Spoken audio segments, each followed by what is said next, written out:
Dabar pakalbėsim apie apsaugos priemonės elektroje. Tai yra automatukai, nuotėkėlės, variklio apsaugos nuo žaibų, nuo įtampos šuolių, nuo įtampos kitimų ir taip toliau. Tai dabar paimkim taip, kad ketvirtas ir trečias paveiksliukai Q4 ir Q3, tai yra tiesiog paprasti automatukai, tokio tipo jie netgi turi simboliką, čia va parodyta. Tai ant pačių automatų simbolika yra tokia, čia yra trifazė, o ši brėžiniuose dažnai būna dar piešiama ir taip. Tai jų tikslas yra tiesiog apsaugoti pagrinde kabelius iš tikro, nes kiekvieno automatuko tikslas yra apsaugoti ne prietaisą, nes prietaisas jau atėjo, tai turi gedimą, jeigu kažkas atsitiko, o apsaugoti kabelį. Tai paaiškinsiu kodėl. Pavyzdžiui, kabelys yra įbetonuotas į sieną ir jeigu jis yra sienai ir bus automatas per stiprus, tai gausis taip, kad jeigu užtrumpinsit jūs laidus, laidai gali sudegti sienai, o automatas nesuveiks. Ir gausis taip, kad jūs turėsite geriauti sieną, kad pakeis kabelį. Tai automatukų tikslas yra apsaugoti ne žmogų, o kabelį. Tai paimkim, pavyzdžiui, čia yra 32 amperų, kitas vienfazis 16 amperų, šitas 32, bet yra klasės C ir B. Tai A klasė, jeigu jūs, pavyzdžiui, norėsit namie pasidaryti, tai elektronikai skiriama, tas, kas yra labai mažai reaguoja, nes, pavyzdžiui, A klasės automatukai reaguoja į trumpus šuolius srovės. Jeigu, pavyzdžiui, neviršija 2-3 kartus, tai yra 16 amperų, tai momentinis gali būti 32 arba biški daugiau, ne? Apie 40 amperų, bet trumpas šuolis. Tai paimkim, pavyzdžiui, B klasės, kuris jau skirtas buitiniams apkrovoms, tai švieso, rozetės ir taip toliau. Tai gaunasi tai, kad B klasėje 3-5 kartus gali viršyti automatuką srovę pačią. Tai reiškia, jeigu yra 32 amperų, tai trumpas momentinis šuolis gali būti 3-5 kartus didesnis.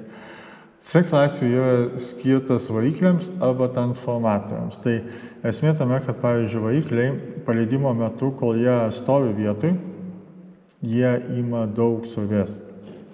Jeigu jūs įdėsit, pavyzdžiui, B arba A klasės, jums iškart suveiks, o C klasė jau nesuveiks, nes jisai lėčiau reaguos į tą būtent šuolį.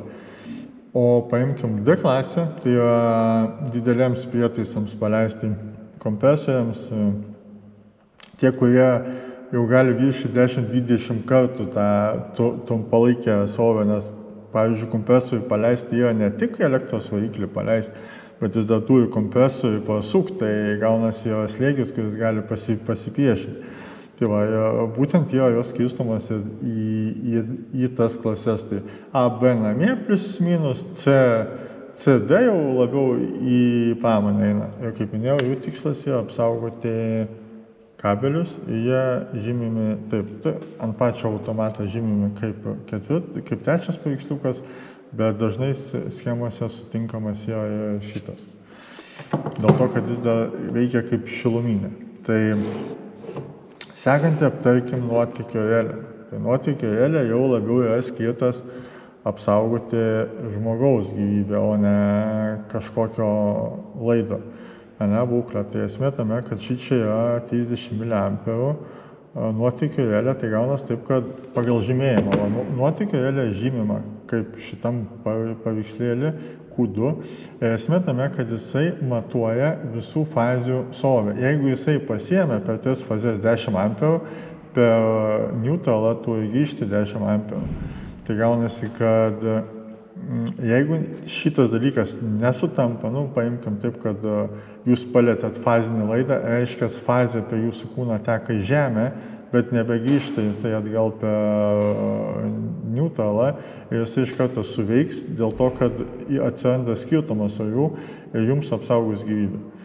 Arba, pavyzdžiui, jūsų koks nors prietaisas, paimkime mano pavyzdį, dabar turiu namie šaldytuvą ir aš negaliu jungti jį per nuotėkio relę, nes jam kažkas atsitiko ir jo korpusą paeina pastoviai fazinis laidas.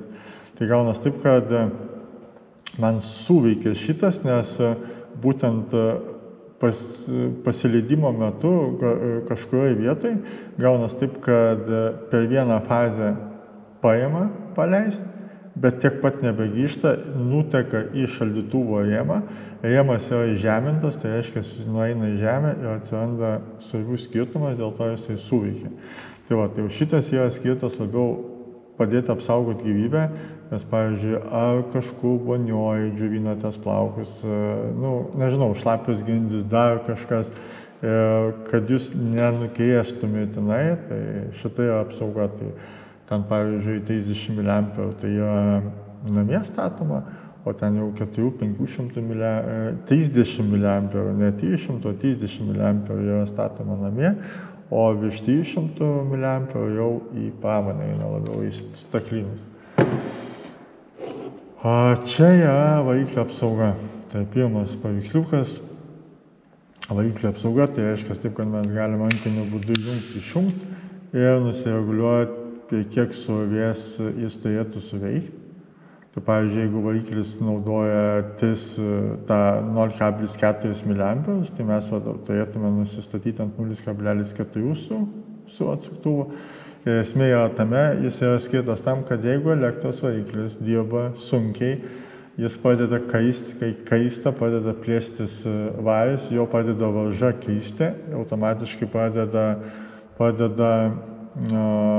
daugiau imti srovės negu 0,4, tada pradeda viduj keisti tokios plokštelės, kurios peržengus tam tikrą ribą tiesiog jį paims, jeigu buvo įjungta, paims ir išjungs ir viskas. Ir jūs negalėsit jo įjungti, tol kol jis neatvies tos plokštelės, vėl paleisit, vėl variklis užkais. Jeigu jau variklis pradėjo taip daryti, tai jau žinokit, arba kažkas yra blogai su juo, jau ten gal goliavietės baigia pareiti, arba tiesiog per daug apkraunate, variklis nėra skirtas tam darbui. Tai čia variklio apsauga, kuri tikrina srovę, plus yra kaip automatas nuo trumpo jungimo staigaus ir plus kaip jungiklis gali išjungti rankiniu būdu.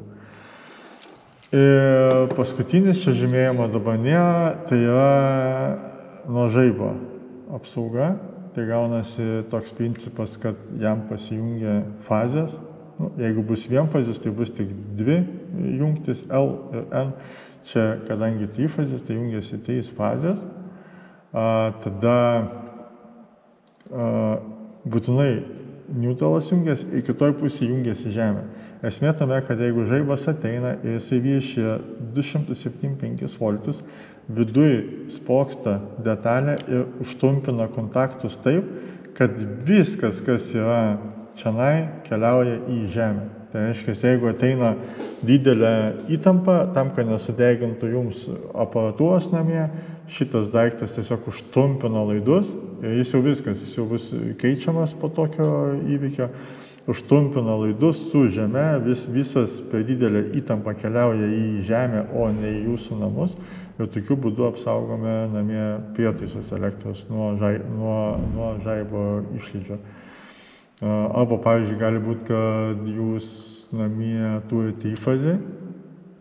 Yra buvę senais laikais pas mane, kad fazės 2 užsitrumpino ir gavosi taip, kad ateina nebe 230 į namus daugiabutį, o atėjo 400. Tai jeigu toksai būtų, jisai suveiktų, nes jisai viršytų 275, nes, pavyzdžiui, trifazės yra 400. Jis tada užtrumpintų sistemą, išmestų jūsų saugiklį, perteklinė įtampa į žemę keliauja ir jūsų namai būtų apsaugoti. Tai o šiaip tai, kaip ir minėjau, yra apsaugos priemonių tikrai daugiau, čia tik tais parodžiau keletą. Yra nuo viršytampio tiesiog, pavyzdžiui, kad pasiekus 205 voltų tiesiog atjungtų namus, arba nukeitus iki 180 voltų atjungtų namus, nes gal tam, pavyzdžiui, pas jūs variklis negali suktis lėčiau arba dar kažkas. Nuo svarbiųjų rodžiau, kad yra tokių visokių daug yra parametrų. Tikrai, kas liečia apsaugai yra daug, tik tais turit pasidomėti, ar jums reikia vienos ar kitos, nereikia viską namie dėti iš tos eilės, nes kartais tiesiog prisigauni tiek, kad net nėra veiksminga, nes, pavyzdžiui, būna ESO stato saugiklį, ten, skaitykim, kaip pavyzdį paimsiu, T-fazį 16 amperų stato prie kelio skydinį, kur yra skaitliukas, bet plus dar žmogus atsivedęs laidą į namus stato dar namie. Tai gaunas taip, kad jeigu jūs namie užtrumpinat, tai jums išmes ir namie, ir prie kelio, ir tolko jokio. Tai namie deda tiesiog ne saugiklį, o kirtiklį. Tada tiesiog jums, kai reikia, jūs atsijungiat namie elektrą, bet tai nėra saugiklis, o jeigu saugiklis kažkas atsitiktų, išmestų tenai. Tai va tas toksai yra pastebėjimas, kad nereikia prisikrauti per daug visko. Jeigu jau ESO pastatė saugiklį, tai jums namie tokio patikrai nereikia ant įvado dėti. Tai taip, o po to jau, kai jūs paskirstot saugiklius po namus, po kambarius, ten jau dedat tokius, kokius jums reikia.